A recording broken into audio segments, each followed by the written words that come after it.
sekali aja kita nahan lisan kita dari mencela orang lain ketika kita dicela, daripada kita cela balik mending kita diam. Sekali aja kita nahan diri untuk tidak komen atau nge-replay komen orang lain, itu derajat kita sama dengan ahli ibadah yang sudah bertahun-tahun.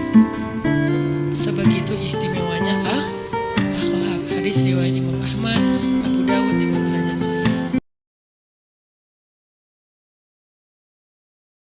Yang perlu kita jaga perasaan Allah, bukan perasaan makhluk. Kecuali perasaan makhluk ini memang Allah yang nyuruh. Kita jaga tuh perasaannya. Ihfazillah yahfazka. Kalau kita jaga perasaan Allah, kita gak pernah ngecewain Allah. Allah gak bakalan ngecewain kita, gak mungkin. Jadi kalau kita sering kecewa, ini karena kita sering ngecewain Allah. Aku tergantung prasangka hambaku kepadaku. Jadi jangan ngecewain Allah. Ya Allah, saya tidak akan mengecewakan. Segala sesuatu kalau udah pergi di dunia ini gak akan kembali lagi. Tapi kalau doa pergi ke Allah, dia pasti akan balik lagi kepada yang meminta. Allah berjanji, inni qaribun, aku itu dekat. Gak mungkin aku gak dengar doa kalian. Begitu kita berdoa, kita pikir Allah dengar gak ya? Jangan-jangan kok doa saya belum diijabah, kayaknya Allah gak dengar yang kemarin. Enggak, inni qarib, arti inni qarib, aku itu dengar banget apa yang kamu ucapkan. Cara Allah mengijabah, kata para ulama, satu, Allah mengijabah persis seperti yang kita minta. Yang itu ya Allah, jangan adiknya, jangan kakaknya, yang itu aja. Dua, Allah mengijabah yang lebih baik dari yang kita minta. Mungkin yang kita minta kok nggak itu yang dapat, nggak masalah. Pokoknya Allah pasti ngasih yang terbaik buat kita. Ternyata yang terbaik buat kita nggak pernah terfikirkan oleh kita. Yang penting doa itu nggak sia-sia. Nggak mungkin Allah mengecewain kita lewat doa. Yang ketiga, Allah kalau nggak ngasih persis, ngasih yang lebih baik, dikasih di akhirat. Bahkan itu lebih keren. Jadi teman-teman, bersabarlah dengan sedikit ujian. Pasti kami uji, kata Allah. Dengan sedikit rasa takut, dengan sedikit rasa lapar, dengan sedikit kekurangan, dengan sedikit kegalauan. Wabasyiris sabirin. Tapi sampaikan berita gembira kepada orang yang sabar. Jadi tidak ada balasan dari kesabaran kecuali berita gembira.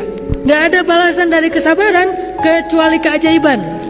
Gak ada balasan dan kesudahan dari kesabaran kecuali kemenangan. Jadi pohon apa yang kita tanam, maka buah itulah yang akan kita petik.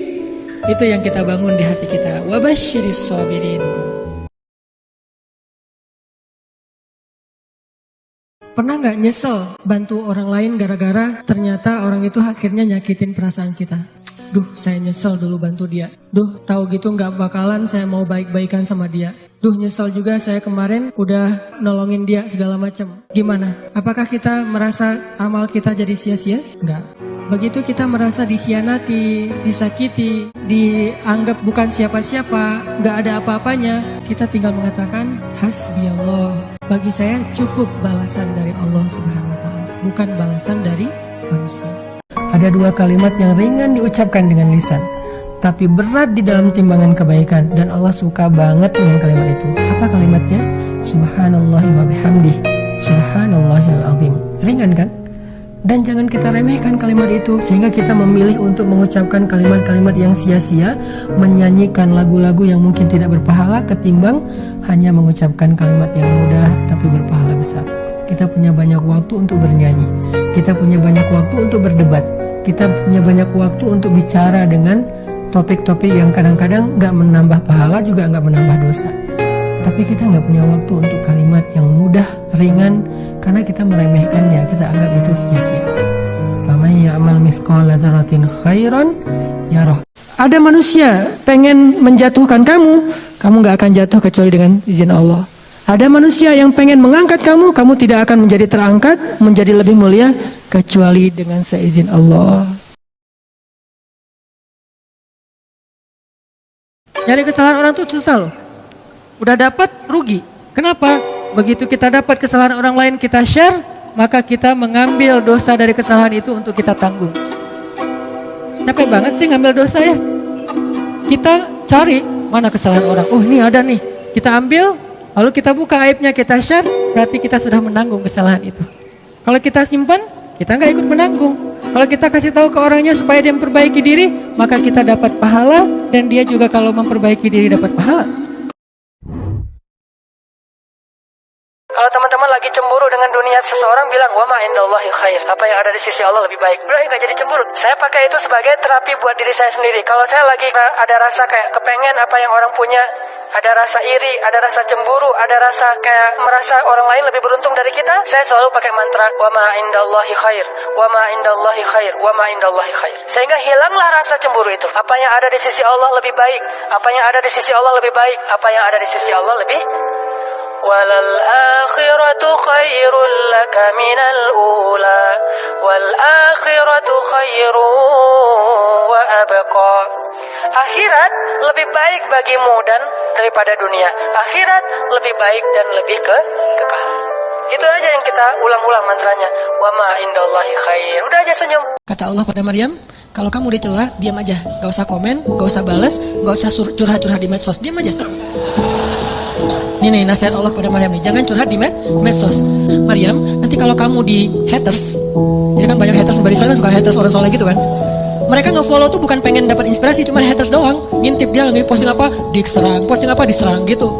Akhirnya kata Allah, kalau kamu diserang, komennya nggak enakan, terus kalau kamu dihaterin sama mereka, udah diem, nggak usah dibalas, nggak usah diapa-apain, nggak usah diblok, nggak usah dihapus tuh komen. Pengalaman. Terus diapain? Diam aja. Terus kalau diam gimana? Tenang, biar aku yang belain kamu. Jadi ketika seorang meminta bela dari makhluk, Allah nggak akan ngebelain dia. Ketika kita diam dan minta bela kepada Allah, Allah akan belain. Kalau kita pengen tetap woles pas menghadapi kesulitan, pegang janji Allah. Makin kita kuat pegang janji Allah, diuji, kita makin pasrah sama Allah. Ya Allah, saya kan yakin sama Engkau memegang janjimu. Ketika diuji, saya berharapnya balasan dari Allah, pertolongan dari Allah. Ketika kita pegang janji Allah, ada sesuatu yang kita tunggu di dalam kesulitan hidup kita, sehingga buat kita selalu punya harapan. Tapi kalau kita nggak pegang janji Allah, kita nggak nunggu apa-apa kecuali mengeluhkan keadaan kita, dan itu bikin kita lemah.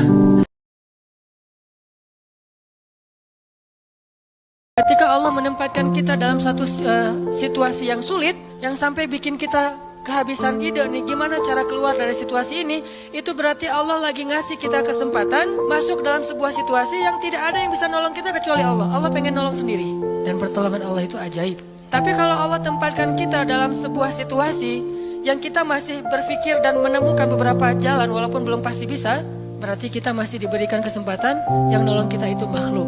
Oh, minta tolong ke si fulan, minta tolong si fulan. Tapi begitu kita mentok, kenapa ya kok berat banget nih masalah saya? Berarti Allah lagi menempatkan kita di sebuah situasi yang Allah sendiri yang akan menolong kita.